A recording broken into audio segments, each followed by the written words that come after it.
My name is Hugh Borde. I'm the musical director and leader of the Trinidad Tripoli Steelband. You meet now the exciting Trinidad Tripoli Steelband.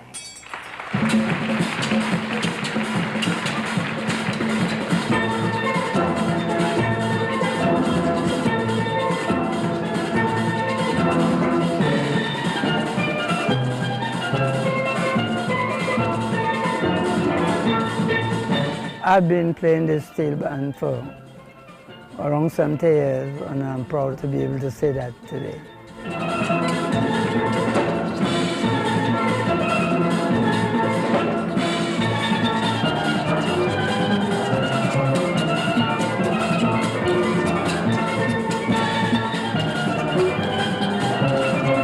This is the only musical invention in the 20th century that can duplicate a symphony orchestra.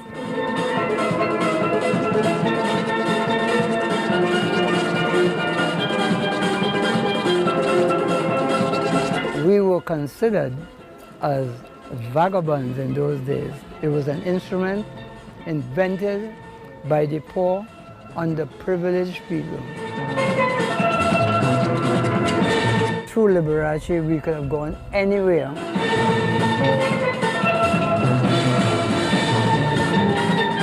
Our music spelled for itself. That was our passport, the music. Nobody really did think that the steel band would have reached to where it is. We did the major TV shows in the country, the Ed Sullivan Show, Johnny Carson, Mike Douglas, Merv Griffin. So we played with Bob Hope, Frank Sinatra, Dean Martin, Jerry Lewis.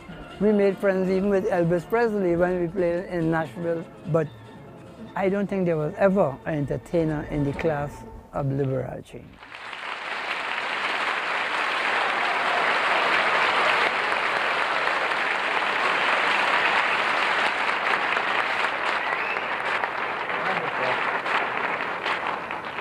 That's marvelous. This is Hugh Borde, their musical director. Wonderful.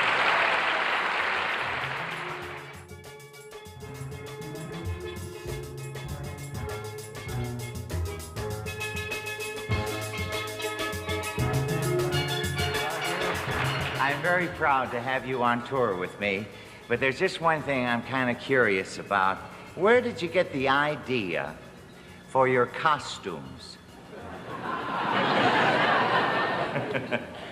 As everybody can see, from Liberace. Well.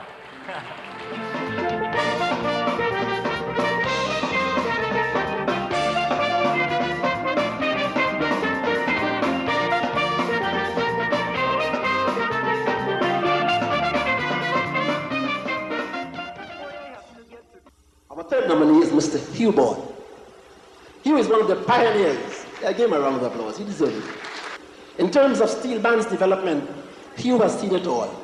The iron band, the early pan tuning efforts, the feuding, the fight to establish the pan, the interferences by the police and the state, the use of the pan movement by the government of Trinidad Tobago as a tool for nationalism, the different changes in the instrument, the development and progress of the steel band organization. Hugh has toured extensively the US, Europe, and the Caribbean, and has blended the pan with the piano of world-famous Liberace and other American entertainers. And pan has reached the ears of a greater multitude of music-loving patrons. Tonight we nominate Mr. Hugh Borde. Hugh, come and take a bow.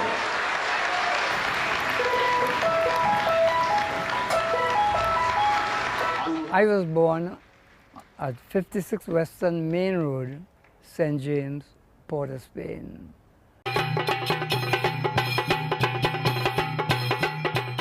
When I was a kid, I loved to play cricket and soccer, table tennis.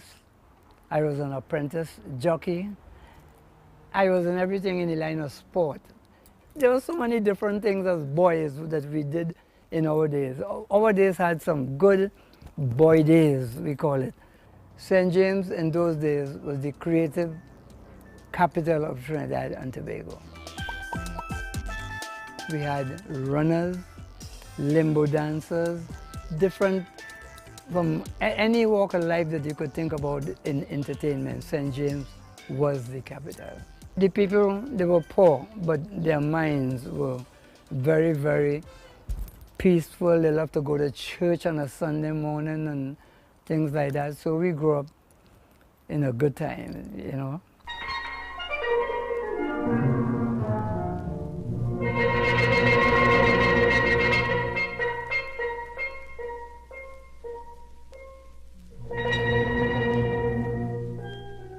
We were regarded as the have, and some of the other people in St. James as the have not.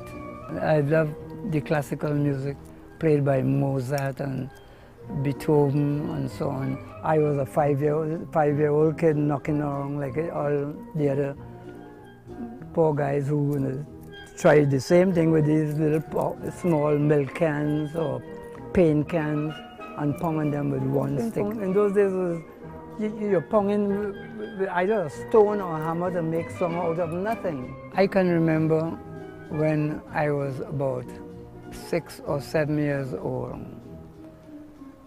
when I heard this guy by the name of Sonny Roach making pans that you play music on today, which you call the steel drums.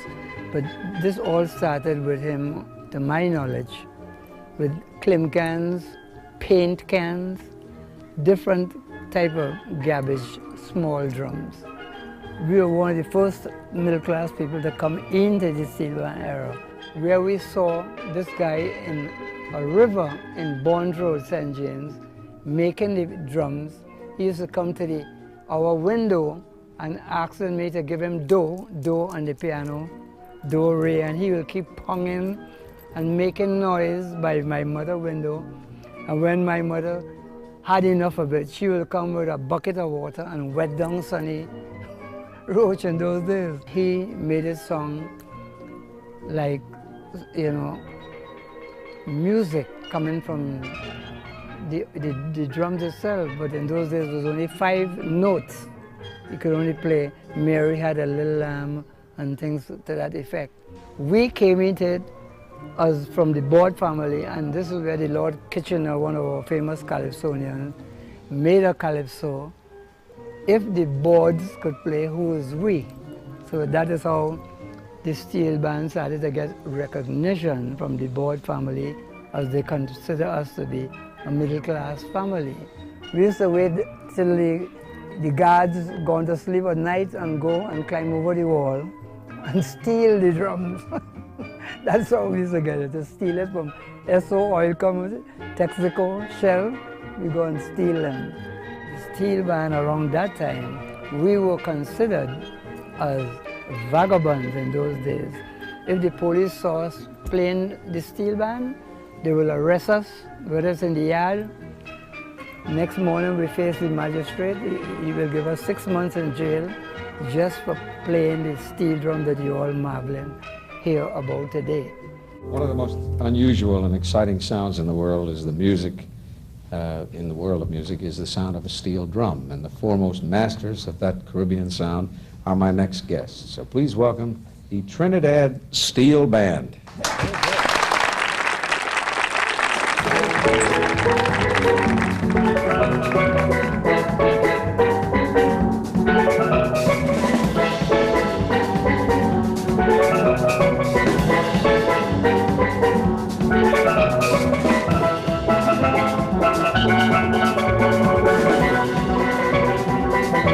My uncle was the first college master. He thought it was a disgrace to come to our home because we played steel drums. And it's only when the steel band started to get recognized by the Music Association in Trinidad and Tobago, and competition held at Queen's Hall, he was the first to come to us and say he needs 6 complimentary tickets to see the shows at Queen's Hall. And from there on, steel band started to get recognized. And then in 1950, we formed the first Steel Band Association in Trinidad and Tobago. When the steel band started to get recognition, the top oil drum companies in Trinidad and Tobago, Esso, Shell, Texaco, they started to sponsor the steel band. Our band, my band, we were sponsored by Esso, and Esso gave us our first tour.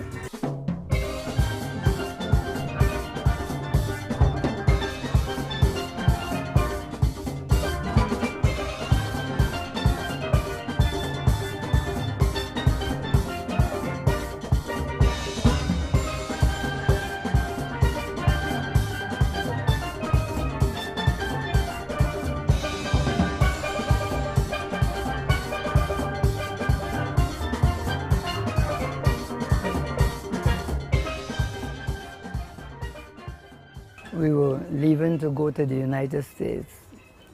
All the people in the office where I worked, when I told them I was quitting the government job to go away with my steel band, everybody turned to me and said, "Hugh, you're a madman. You live in the government work to go away with a steel band?" But I always know what the steel band music will be when it leave and go in the right places to perform. I always had that as a boy to know in me it can reach somewhere.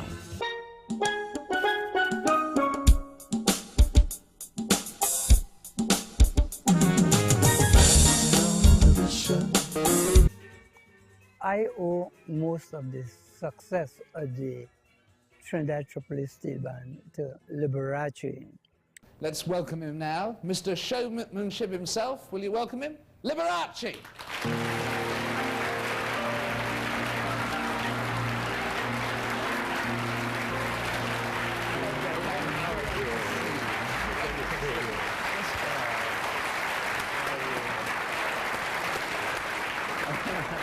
I saw the Trinidad Tripoli Steelband. Well, explain to them about it. Well, You discovered them, didn't you? Yes, this is the group that I discovered at the Expo in Montreal, Canada in 1967. And they were so fabulous, they were the hit of the fair, really, that I invited them to tour with me. And they've been with me about 1.5 years. And they present one of the most exciting musical performances of its kind in the world of show business, I think, today.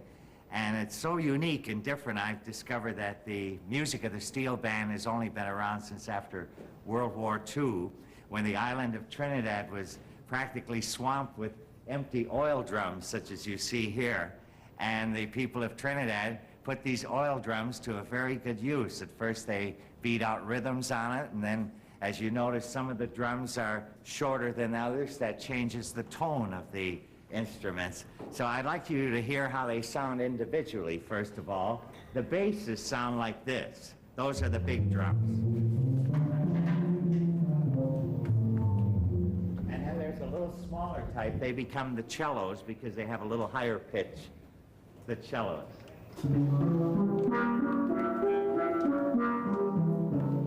And then the ones that are sort of cut in half become the woodwinds.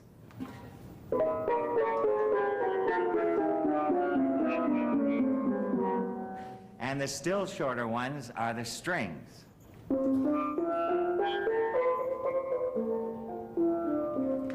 Now, the way they would sound all together, I think, is best described in a very exciting number by Cacciaturian called The Saber Dance, conducted by their musical director, Mr. Hugh Borde.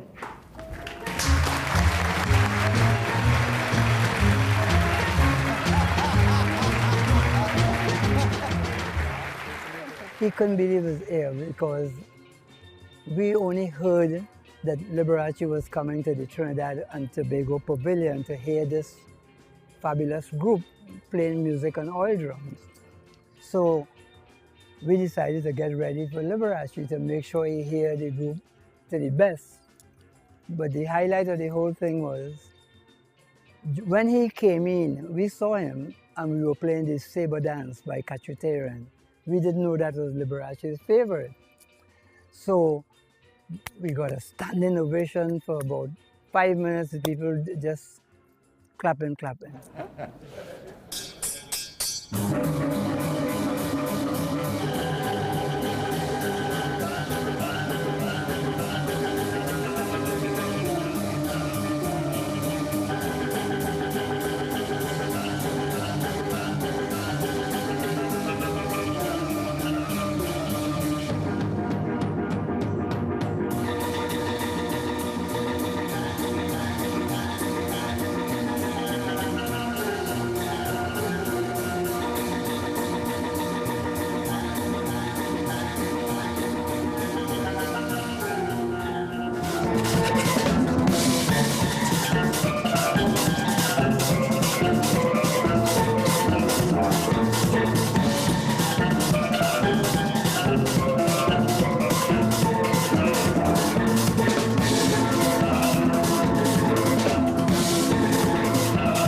When Liberace called me after the performance and he said that he wanted us to go on tour with him, opening at the Amazon Theater in Los Angeles, I thought he was really making a joke, you know, not knowing that he was serious. About a month after, he said, okay, come on, come ahead. We had to give up where we were staying in Toronto to get to the Amazon Theater in 3 days. We know nothing about highway this or highway that, highway 80 like how it is. We're going through, according to the map, we're going through all types of mountains and bad roads, small roads. But we did get there before the show. We got there the same evening. We reached in time to do a rehearsal with Liberace before we get on stage. And when we performed, I never forget, we did the overture from Poet and Peasant by Von Soupy. Oh, we got a standing ovation. It's unbelievable. The people wouldn't sit down, they keep clapping. When Liberace came on stage to play with us, he told them, he said, how would you all like me to take them on tour with me? That was it. And that is how we were given the tour with Liberace, the audience in the Amazon Theater in Los Angeles. I never forget that. And from there, it was it. Mike Douglas, the Ed Sullivan Show, all the top TV shows in the country. Then we did a showcase in Memphis, Tennessee. We made friends even with Elvis Presley when we played in Nashville. We played for him and he singing Love Me Tender. And we went through a little bit, tell him, well, we're going to play it in our own Trinidad version. Da da da da da da da da da da da. He started just jumping and he's singing and saying, Love Me Tender. And he started to dance and jump with the Love Me Tender. This was fun for him. The different rhythm of the calypso music, you see? It was wonderful.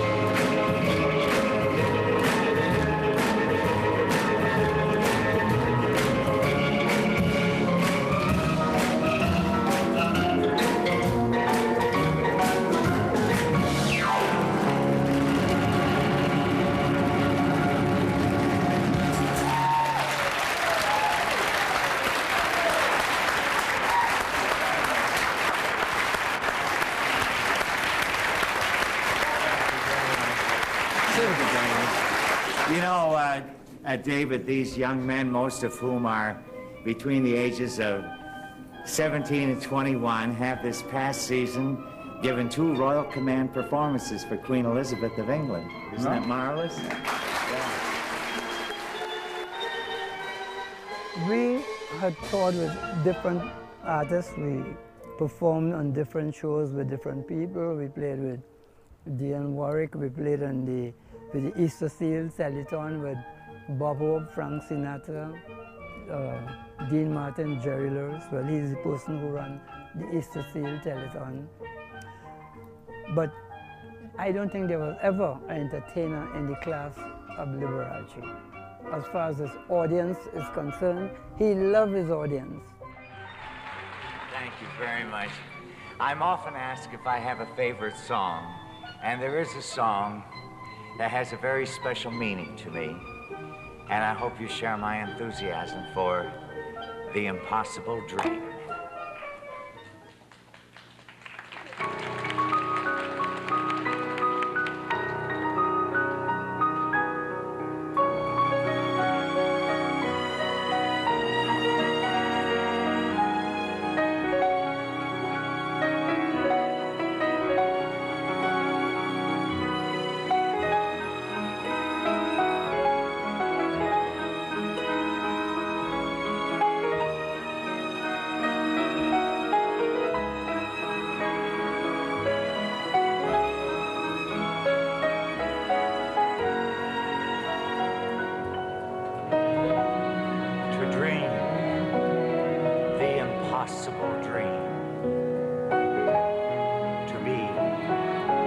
Better far than you are. To try when your arms are too weary. To reach the unreachable star. This is my quest, to follow that star, no matter how hopeless, no matter how far. To be willing to give when there's no more to give. To be willing to die so that honor and justice may live. And I know if I'll only be true to this glorious quest, that my heart will lie peaceful and calm when I'm laid to my rest.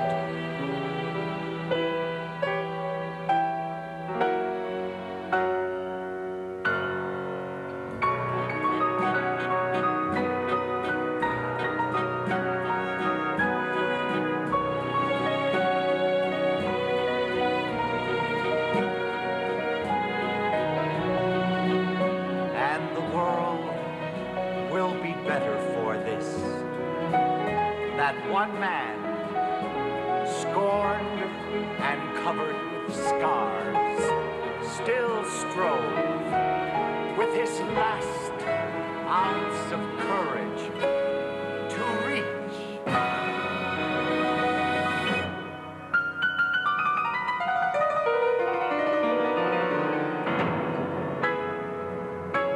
the unreachable star.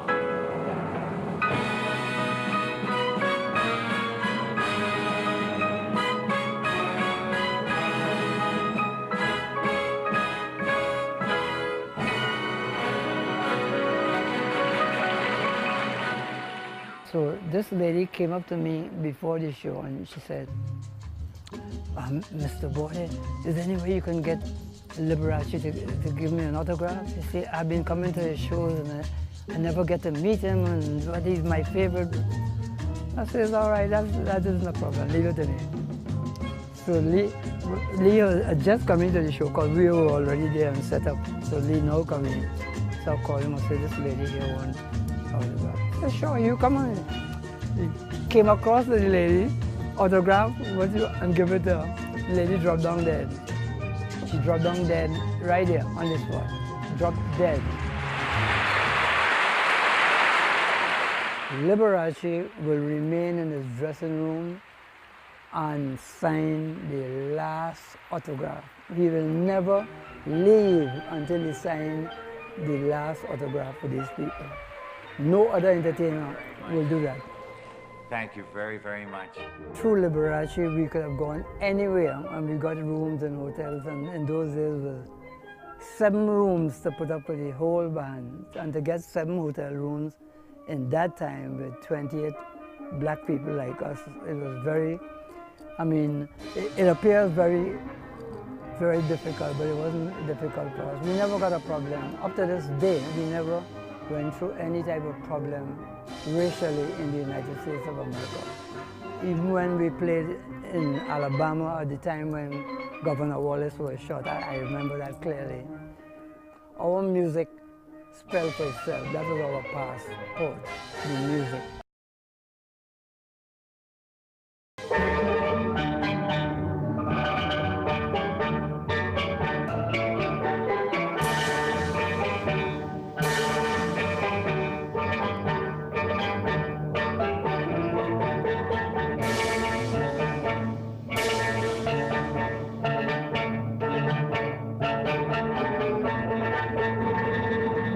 It's the only universal language in the world, the music. Don't care where there's trouble and people come and play music, there's some type of joy, and especially with something like the steel band, that is a new instrument. Up to now, still there are people who can't understand how it is these people from a little island like Trinidad and Tobago could invent such a music coming from oil drums. This is the only musical invention in the 20th century that can duplicate a symphony orchestra.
Anywhere we go, we are accepted, not only in this country, but all over the world.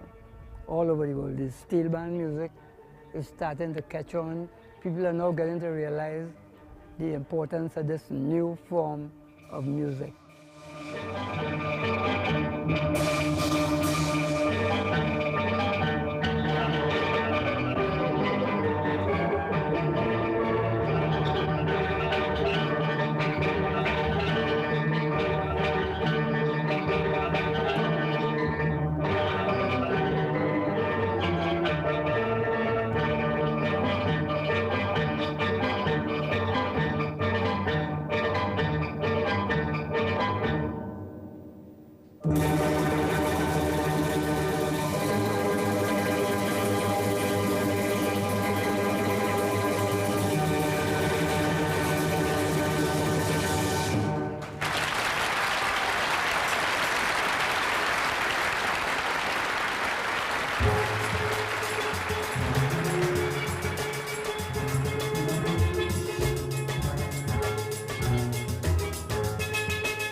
We toured the United States on a bus that we bought in Toronto. The bus cost $6,000. We call it Moby Dick because for some reason The bus had a propeller, a long time propeller going around in the back of the bus like that. And it's shaped like the whale, like the movie Moby Dick. The bus shaped just like Moby Dick, one of those old time fashion buses.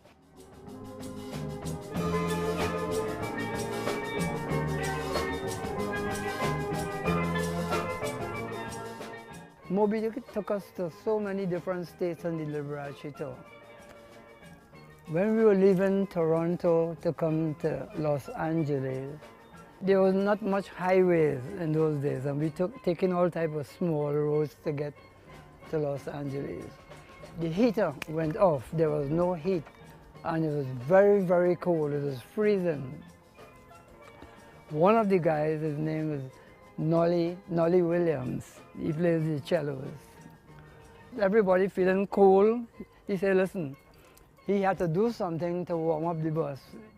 The guy took a newspaper, and lighted a fire in the bus and put it by and the whole bus started to smoke, and people saying, the bus on fire, stop the bus, because the fire coming from his paper, you know, coming all over the bus.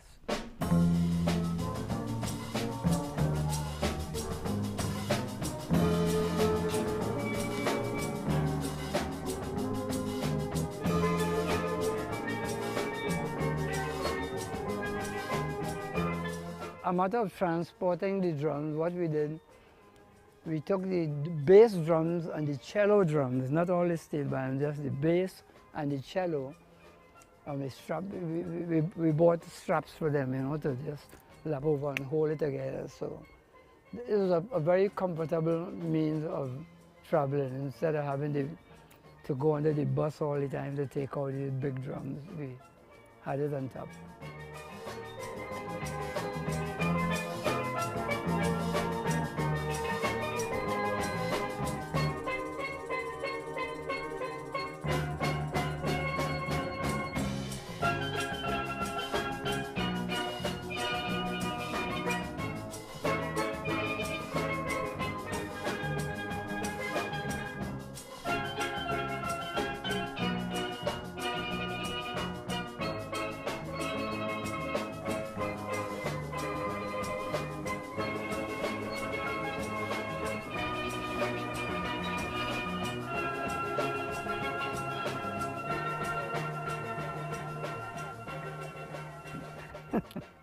Yeah. We had a lot of fun with that bus. That bus was like our home. That bus was like our home. We were coming from Philadelphia, some of them want to go back to the hotel because we had just performed at the Latin Casino in Cherry Hill, New Jersey. And the driver, one of the drivers who had hired, he wanted to go to a party. He don't want to come back at the hotel. So he was, in vexation, he pulled the bus off the road and ran straight into a tree. The bus cut in half. I don't know how nobody died. We were lucky. The bus cut, a tree cut that bus actually in half, and nobody died. I had signed a contract with Arc Song Studios in Toronto, and I could not have given up my contract to Warner Brothers because they wanted to record the band under Warner Brothers. They broke the petition. I didn't blame the guys for what happened because business like they didn't realize by signing with Warner Brothers, it would have been a completely different thing.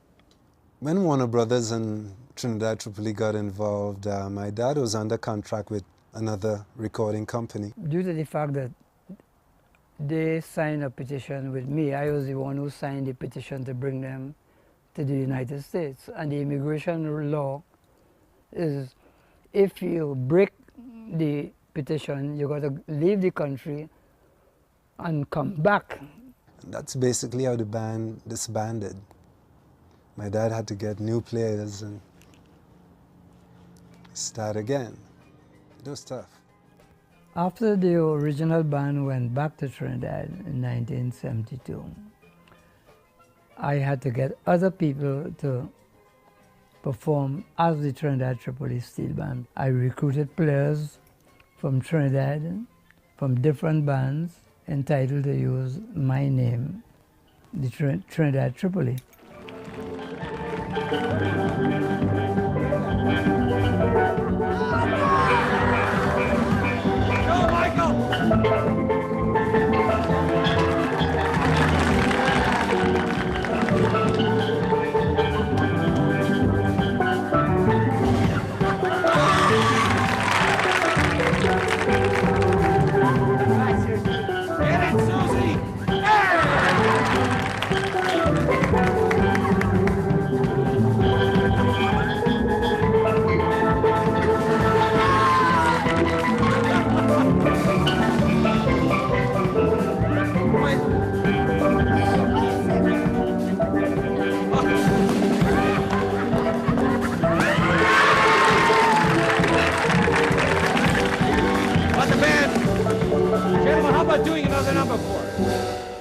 Okay, the Trinidad Steel Drum Band. We'll do another number.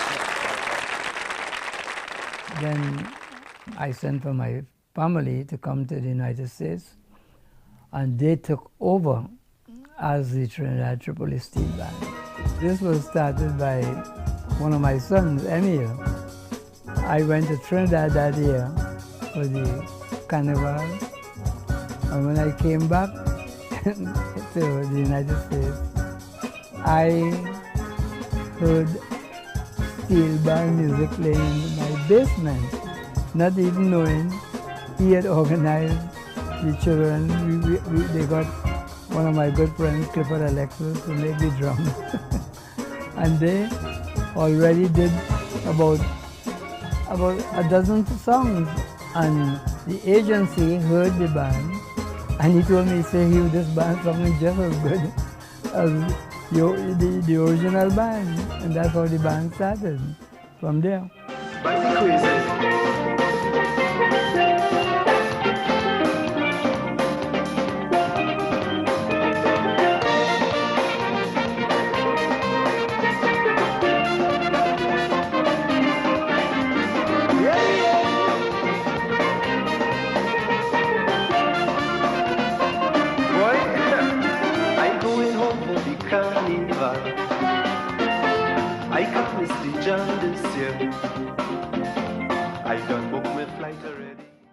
And everywhere we went, in the Minnesota State Fair, Las Vegas, we traveled all about, just as the original band did, except we traveled more, because they were there for the past nearly 40 years.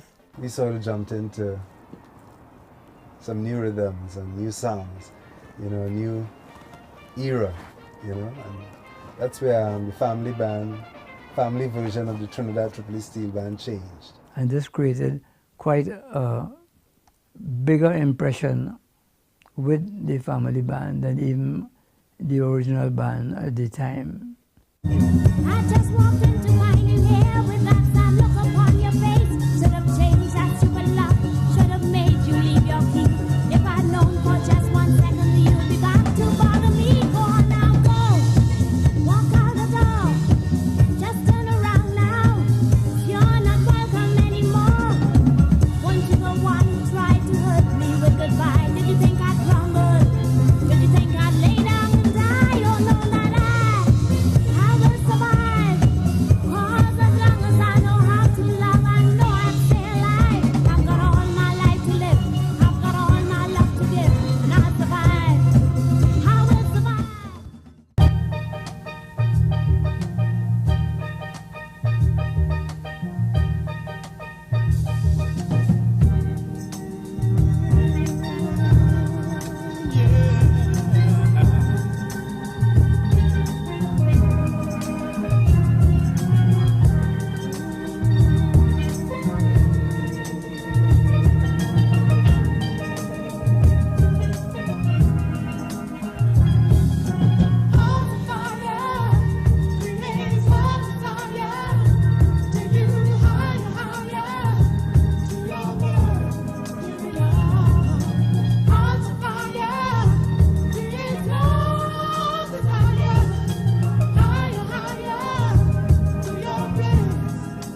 music, as we all know, is the universal language. When my dad started out with Liberace and toured, he captured a certain audience with his music, an audience that hadn't been exposed to steel drum music. And he more or less conquered that audience. And today I find, you know, the music it's the same.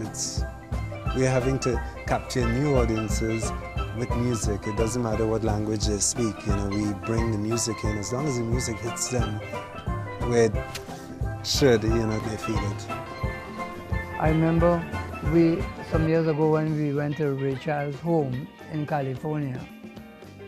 We were invited to come at his home. We did go there and we took a tenor pan with us and we were playing the pan and Ray Charles couldn't believe what he was hearing.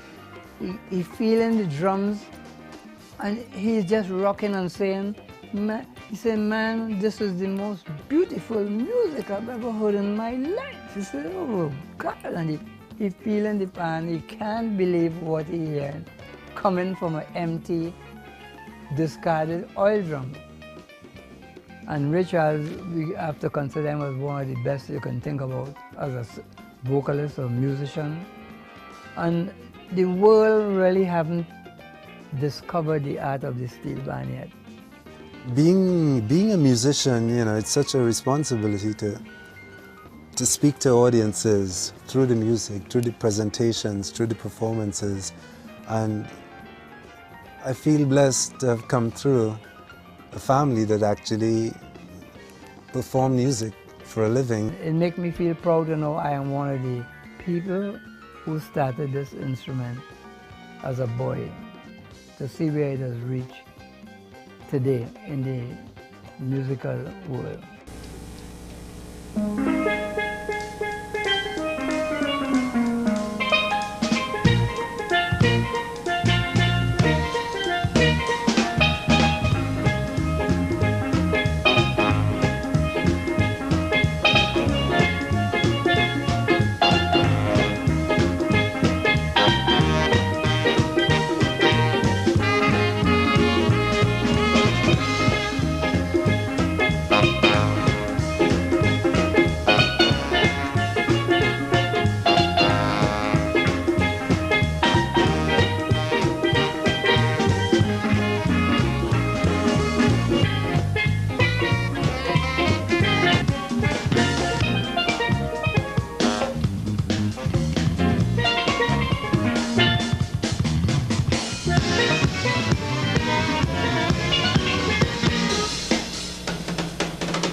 This is one of my major achievements in this country, being the first and the only Trinidadian musician to receive a Medal of Merit by a United States President, Ronald Reagan, 1987.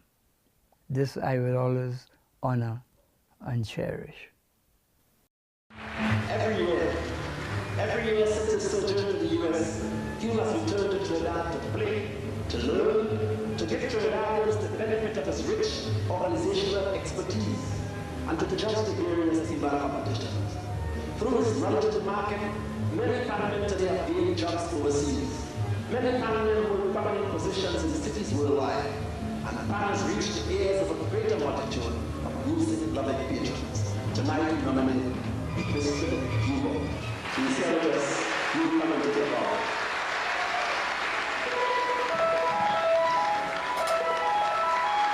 On behalf of Alexander Tobago from Powell and District.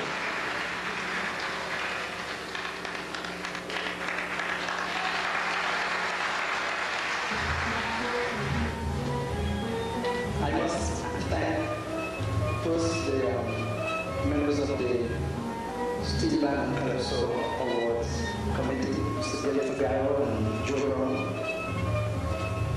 And a special thanks to my family who are all here.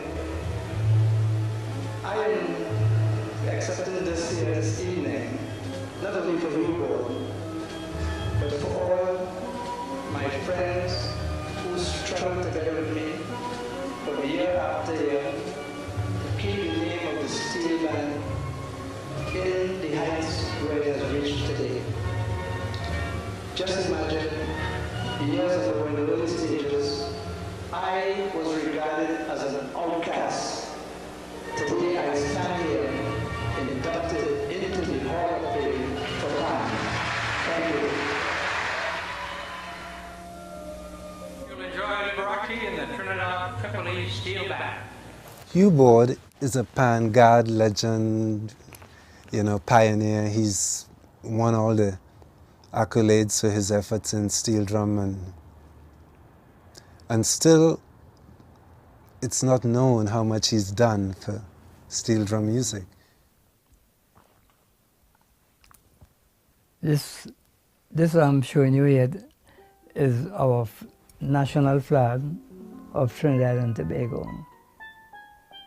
I'm proud to be one of the people who intend and who have been doing the best I can to establish our new form of music, the steel band, throughout the entire world. Thank you for listening to our program. Come to Trinidad and Tobago. Come and enjoy the greatest show on earth, our carnival.